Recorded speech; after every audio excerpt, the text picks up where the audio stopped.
எவனாகிலும் இந்த மலையை பார்த்து நீ பெயர்ந்து சமுத்திரத்திலே தள்ளுண்டு போ என்று சொல்லி தான் சொன்னபடியே நடக்கும் என்று தன் இருதயத்தில் சந்தேகப்படாமல் விசுவாசித்தால் அவன் சொன்னபடியே ஆகும் என்று மெய்யாகவே உங்களுக்கு சொல்லுகிறேன்.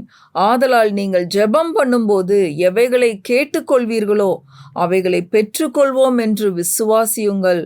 அப்பொழுது அவைகள் உங்களுக்கு உண்டாகும் என்று சொல்லுகிறேன். ஹல்லேலூயா.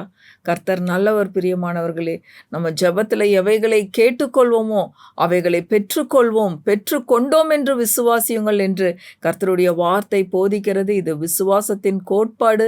இதுதான் விசுவாசம், இருதயத்தில் சந்தேகப்படாத விசுவாசம். பாருங்க, இந்த நாளின் நல்ல சத்தியங்களை, இந்த விசுவாச போதனைகளை கேட்கும்படியாக நான் உங்கள் ஒவ்வொருத்தரையும் வாழ்த்தி ஆசீர்வதிக்கிறேன். கர்த்தர் நல்லவர். பிரியமானவர்களே, இந்த நாள்லையும் நீங்கள் கோடா கோடியாய் பெருகுவீர்கள் என்று இயேசுவின் நாமத்தினால உங்களை வாழ்த்தி ஆசீர்வதித்து இந்த நாளின் சத்தியத்தை தொடங்குறேன். இந்த நாள் கர்த்தர் உண்டு பண்ணின நாள். இதில் நிச்சயமாகவே நாம் மகிழ்ந்து களி கூறுவோம். இந்த நாள்லேயும் ஒரு அற்புதமான ஒரு போதகருடைய வாழ்க்கை குறித்து நம்ம கேட்க போகிறோம். இந்த விசுவாச போதனைகளை தொடங்கியவர் கென்னத் ஹேகின் என்கிற ஒரு அருமையான போதகர். பாருங்க, அவர் இந்த விசுவாசத்தின் கோட்பாடுகளை எல்லாம் கற்றுக்கொண்ட விதம் ஒரு அற்புதம். அவருக்கு சின்ன வயசில் அவர் பிறக்கும் போதே அநேக வியாதிகள், அந்த குழந்தை இறந்துருச்சு அப்படின்னு சொல்லி அந்த குழந்தைய தனியாக வச்சுட்டாங்களா ஹாஸ்பிட்டலில். அவங்க அம்மாவுக்கு ட்ரீட்மெண்ட் கொடுத்துட்டு இருந்திருக்காங்க. அதுக்கப்புறம் பார்த்தா இந்த குழந்தைக்கு உயிர் இருந்தது தெரிஞ்சு இந்த குழந்தைய அட்டன் பண்ணாங்களாம். அவர் தான் கென்னத் ஹேகின். அவருக்குள்ள குழந்தையிலிருந்தே நிறைய வியாதிகள், இருதய வியாதிகள் எல்லாம் இருந்திருக்கு. இப்படியே வளர்ந்து வந்திருக்கும்போது 17வது வயதில் இவருக்கு ஒரு கையும் காலும் வராமல் எழுந்திருக்கவும் கூட முடியல படுக்கையிலிருந்து. அப்படியே படுத்த படுக்கையாக இருந்திருக்காரு. அந்த நேரத்தில் பார்த்தா இவர் எப்போவுமே நியூ டெஸ்ட்மெண்ட் உண்டு, புதிய ஏற்பாடு தலைமேட்டில் இருக்குமா, அதை எடுத்து படிச்சிருக்காரு. படிக்கும்போது இந்த மார்க் 11:23 வசனத்தை படிச்சிருக்காரு. எவனாகிலும் இந்த மலையை பார்த்து தினமும் இந்த வசனத்தை 23, 24 இந்த வசனங்களை படிச்சுக்கிட்டே இருந்திருக்காரு. படித்து அதை விசுவாச அறிக்கை மாதிரி சொல்லிக்கிட்டே இருப்பார். இந்த விசுவாசத்தை பற்றியெல்லாம் அப்போ தெரியாது, ஆனால் இந்த வசனங்களை சொல்லிக்கிட்டே இருப்பாராம். ஒரு நாள் ஆவியானவர் இவரோடு கூட இடைப்பட்டு பேசுகிறாராம். என்ன சொன்னார்? நீ எவ்வளோ நாளைக்கு இந்த வார்த்தைகளை சொல்லிக்கிட்டே இருப்ப, நீ எழுந்து நடக்கணும் அப்படின்னு சொல்லி ஆண்டவர் சொல்லியிருக்கார். அப்போ அவருக்கு சரியாக 17 வயது. அப்போ கட்டளை விட்டு ரொம்ப ஒரு ஸ்ட்ரகிள் பண்ணி கட்டளை விட்டு இறங்குறாரு. கை கால் வர்றதில்ல, கால் எடுத்து வைக்க முடியலை. ஆனால் கஷ்டப்பட்டு கட்டளை விட்டு இறங்கி நடக்க தொடங்குறாரு. பாருங்க, ஒரு ஸ்டெப் வைக்கிறாரு, 2 ஸ்டெப் வைக்கிறாரு. அப்படியே நடக்க தொடங்கினவர் அதற்கப்புறம் அந்த மரணப்படுக்கைக்கு அவர் போகவே இல்லை. பிரியமானவர்களே, ஹல்லேலூயா. கர்த்தர் எவ்வளோ நல்லவன் பாருங்க. இந்த மனிதனை கொண்டு இப்படிப்பட்ட விசுவாச போதனைகளை அவர் போதிக்கிறது மட்டும் இல்லாதபடி ஓரல் ராபர்ட்ஸ் யூனிவர்சிட்டின்னு அவ்வளோ பெரிய யூனிவர்சிட்டியும் கட்டி அது ஒரு உலக பிரசித்தி பெற்ற ஒரு பைபிள் காலேஜ். பாருங்க, அதில் போய் படிக்கிறதே ஒரு பெரிய விஷயம். இப்படிப்பட்ட விசுவாச போதனைகளை இன்றைக்கு நாம் எல்லாரும் கற்று வர்றது அது எவ்வளோ மகா பெரிய கிருபை. இந்த மனிதன் மேலே, இந்த ஒரு அருமையான போதகர் மேலே கர்த்தருடைய திட்டம் எப்படி இருந்திருக்குன்னு பாருங்கள். அவருடைய ஹீலிங், அவருடைய போதனைகள்லாம் ஒரு அற்புத விதமான போதனைகள். அதெல்லாம் தான் இன்றைக்கு நம்ம படிச்சுட்ருக்கோம். இவர்கிட்டருந்து நிறைய பெரிய பெரிய உலக புகழ் பெற்ற ஊழியர்கள் எழும்பியிருக்காங்க. பாருங்கள், அவர்கிட்டருந்து அநேகர் கற்றுக்கொண்டு அதை நம்மளுக்கெல்லாம் போதித்து இன்றைக்கு நம்மெல்லாம் இந்த போதனைகளை படித்து வர்றோம். பாருங்க, இந்த விசுவாச போதனைகள், இந்த வார்த்தை அவ்வளோ ஒரு முக்கியமான வார்த்தை. பாருங்க, இன்றைக்கு உங்களுக்கு உங்களுடைய வாழ்க்கையில் என்ன விதமான பிரச்சனைகள், சாபங்கள் இருந்தாலும் பரவாயில்ல, குடும்ப பிரச்சனைகள், தொழில் பிரச்சனை, பண விஷயம், கஷ்டம், தரித்திரம், கடன், எது இருந்தாலும் நீங்கள் இந்த வியாதி, கேன்சர், தீராத வியாதி, எப்பேற்பட்ட பிரச்சனையாக இருந்தாலும் யார் வேண்டுமானாலும் இந்த வசனத்தை எடுத்து நீங்கள் விசுவாசத்தோடு பேசும் பொழுது அந்த பிரச்சனை, அந்த வியாதி ஒன்றுமில்லாமல் போகும். இயேசுவின் நாமத்தினால நம்ம இந்த வார்த்தையை சொல்லி ஜெபிக்கும் போதே விசுவாசத்தோடு, இருதயத்தில் சந்தேகப்படாமல் நம்ம பேசும்போது, ஜெபிக்கும் போது நிச்சயமாகவே நம்ம ஜெபித்த காரியத்தை நாம் பெற்றுக்கொள்வோம்.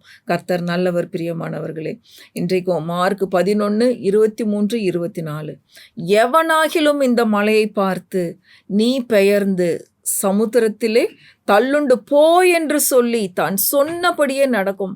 நான் சொல்லிட்டேன், நான் சொன்னபடி தான் நடக்கும்னு தன்னுடைய இருதயத்தில் சந்தேகப்படாமல் விசுவாசிக்கும் போது அவன் சொன்னபடியே ஆகும்னு சொல்லி இந்த விசுவாசம் நமக்கு, இந்த வார்த்தை நமக்கு கற்றுக் கொடுக்கிறது பாருங்க. இந்த கென்னத் கேகின் அன்னைக்கு எழுந்தவர் அதற்கப்புறம் ஒரு பலவீனத்துக்குள்ளேயும் அவர் போகவே இல்லை. கர்த்தர் அற்புத விதமாக அவருடைய ஹார்ட்டில், அவருடைய இருதயத்தில் அற்புத விதம் ஒரு புது இருதயத்தை கொடுத்து சுகப்படுத்தி அவர் அநேகரை, எத்தனையோ லட்சக்கணக்கான ஆத்துமாக்களை சுகப்படுத்தினார். எவ்வளோ ஹீலிங் இவருடைய ஊழியத்தில் நடந்தது பாருங்க. கர்த்தர் நல்லவர். பிரியமானவர்களை, இன்றைக்கு நாமும் இந்த வார்த்தையை விசுவாசிப்போம். இருதயத்தில் சந்தேகப்படாமல் விசுவாசித்தால் அவன் சொன்னபடியே ஆகும். நீங்கள் இன்னைக்கு வாயை திறந்து எதை சொல்கிறீங்களோ அது அப்படியே ஆகும். அதனால தான் வார்த்தை நமக்கு போதிக்கிறது, நீங்கள் நல்லதை பேசுங்க. மரணமும் ஜீவனும் நாவின் அதிகாரத்தில் இருக்கிறதுனால, நீங்கள் சொன்னபடியே நடக்கிறதுனால, வாயை திறந்து நீங்கள் பேசும்போது கெட்ட வார்த்தைகளை பேசாதீங்க, நல்ல வார்த்தைகளை பேசுங்க. நீங்கள் சொன்னபடியே அது ஆகும் என்று விசுவாசம் நமக்கு போதிக்கிறது. அடுத்தது 24வது வசனம் பாருங்க. ஆதலால் நீங்கள் ஜெபம் பண்ணும்போது எவைகளை கேட்டுக்கொள்வீர்களோ, எதை நீங்கள் கேட்டுக்கொள்றீங்களோ அவைகளை பெற்றுக்கொள்வோம் என்று விசுவாசியுங்கள். ஜெபம் பண்ணியிருக்கிறேன் பார்க்கலாம் அப்படின்னு சொல்லி இல்லாதபடி, நான் ஜெபித்திருக்கிறேன் நிச்சயமாக எனக்கு கிடைக்கும் அப்படிங்கிற அந்த விசுவாசத்தோடு நம்ம ஜெபிக்கும் பொழுது நாம் நிச்சயமாக பெற்றுக்கொள்ள முடியும். பாருங்கள், பிள்ளைங்களுடைய வாழ்க்கையில் மாற்றம் வேணுமா? பேசுங்க. பிள்ளைங்க அடங்காமல் கீழ்ப்படியாமல் இருக்காங்களா? படிக்க முடியாமல் இருக்காங்களா? இயேசுவின் நாமத்தை உங்கள் பிள்ளைகள் மேலே பேசுங்க. என் பிள்ளைகளுடைய வாழ்க்கை நன்றாயிருக்கும், அவர்கள் நல்லா படித்து செழித்திருப்பார்கள், என் பிள்ளைகள் கர்த்தரால் போதிக்கப்பட்டிருப்பார்கள், அவர்களுடைய சமாதானம் பெரிதாயிருக்கும். இப்படிப்பட்ட வார்த்தைகளை பிள்ளைகள் மேலே பேசுங்க. அப்படியே அவர்கள் வாழ்ந்து சுகித்திருப்பார்கள். பாருங்க, தோல்வியின் எண்ணங்கள், தோல்வியின் படம் இன்னைக்கு மனசுக்குள்ளே வந்துட்டு அதனால டிஸ்கரேஜ்மெண்ட், டிப்ரெஷனுக்குள்ளே போயிடுறோம். என்னைக்கு நம்மெல்லாம் நல்லா இருக்க போகிறோன்ற அந்த தோல்வியின் படம் உள்ளுக்குள்ளே இருக்காமல் அந்த படத்தை தூக்கி போட்டுட்டு ஒரு வெற்றியின் படத்தை உள்ளே கொண்டு வாங்க. சோர்வை இருதயத்துக்குள்ளே விடாதீங்க. நீங்கள் ஜெபிக்கிறபடி நிச்சயமாய் நடக்கும். அப்போ சோர்வோடு கூட ஜெபிக்காதபடி சந்தோஷம் சமாதானத்தோடு கூட நன்றி எறிதல் உள்ள இருதயத்தோடு நீங்கள் ஜெபிக்கும் பொழுது ஜெபிக்கிறது உங்களுக்கு உண்டாயிருக்கும். பிரியமானவர்களே, கர்த்தர் நல்லவர். பாருங்க, இன்னொரு அற்புதமான வார்த்தை இன்னைக்கு உங்களுக்கு சொல்ல போகிறோம். ரோமர் 8வது அதிகாரம் 26வது வசனம். நம்மளுக்காக இன்னொருத்தரும் கூட, நீங்கள் இன்னைக்கு நினைக்கலாம், ஐயோ நான் தனியாக உட்காந்து அழுது புலம்பிக்கிட்டு ஜெபிச்சிட்ருக்கேனே, என் கூட சேர்ந்து ஜெபிக்கிறதுக்கும் கூட யாரும் இல்லையேன்னு ஒருவேளை நீங்கள் தவித்து புலம்பிக் கொண்டிருக்கலாம். ஆனால் உங்களோடு கூட மகா பெரிய ரட்சகர் ஆவியானவர் உங்களோடு கூட வாக்கு கடங்காத பெருமூச்சுகளோடு உங்களுக்காக ஜெபித்து கொண்டிருக்கிறார். உங்களோடு கூட இருந்து, உங்களுக்குள்ளே இருந்து அவர் ஜெபித்து கொண்டிருக்கிறார். பாருங்க, ரோமர் 8வது அதிகாரம் 26வது வசனம்.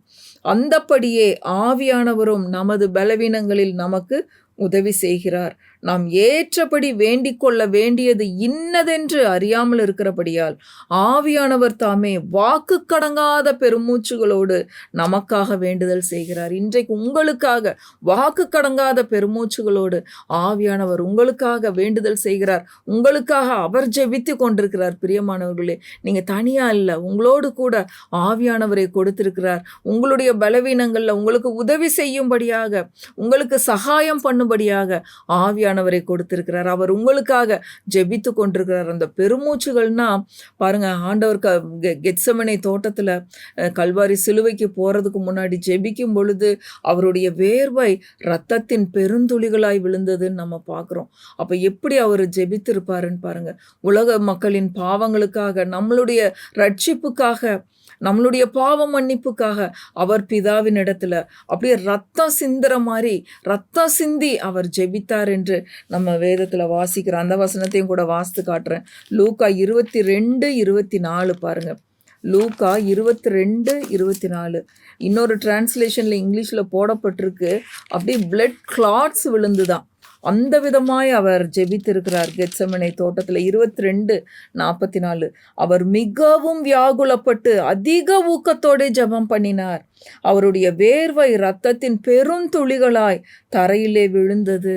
பாருங்க, அப்படியே இரத்த கட்டிகள் விழுந்துதான். அந்த மாதிரி ஆண்டவர் நம்மளுக்காக, நம்மளுடைய ரட்சிப்புக்காக அவர் ஜெபித்திருக்கிறார். வெறும் பாவ மன்னிப்புக்காக மட்டும் இல்ல, உங்க குடும்ப ரட்சிப்புக்காக. நீங்க எந்த விதத்துல அடிமைத்தனத்துக்குள்ளாய் இருக்கீங்களோ, எந்த கடன்ல அடிமைப்பட்டிருக்கீங்களோ, உங்கள அந்த அடிமைத்தனத்திலிருந்து, அந்த கடன் பிரச்சனையிலிருந்து, அந்த வியாதியிலிருந்து விடுதலை பண்ணும்படியாக அவருக்கு இரத்தத்தின் பெருந்துளிகள் வந்திருக்கு. அவர் உங்களுக்காக ஜெபித்துக் கொண்டிருக்கிறார். ரோமர் 8:26 சொல்லப்பட்டபடி ஆவியானவர் உங்களுக்காக வாக்கு கடங்காத பெருமூச்சுகளோடு, அப்படி ஏக்கத்தின் பெருமூச்சுகளோடு உங்களுக்காக ஜெபித்து கொண்டிருக்கிறார்.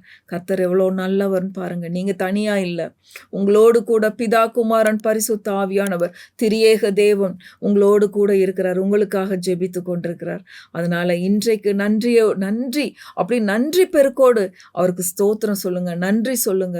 உங்களுடைய காரியங்கள் எல்லாம் ஜெயமா இருக்கு. நீங்கள் ஜெபிக்கிறதை, வாய் திறந்து பேசுகிறதை பெற்றுக்கொள்வீர்கள். கர்த்தர் நல்லவர். அதனால அவிசுவாசமான வார்த்தைகளை பேசாம விசுவாச வார்த்தைகளை பேசுங்கள். நீங்க சொன்னபடியே தான் நடக்கும். கர்த்தர் நல்லவர். அவரை துதியுங்கள். அவர் கிருபை என்றும் உள்ளது. ஆமென், ஆமென், ஆமென்.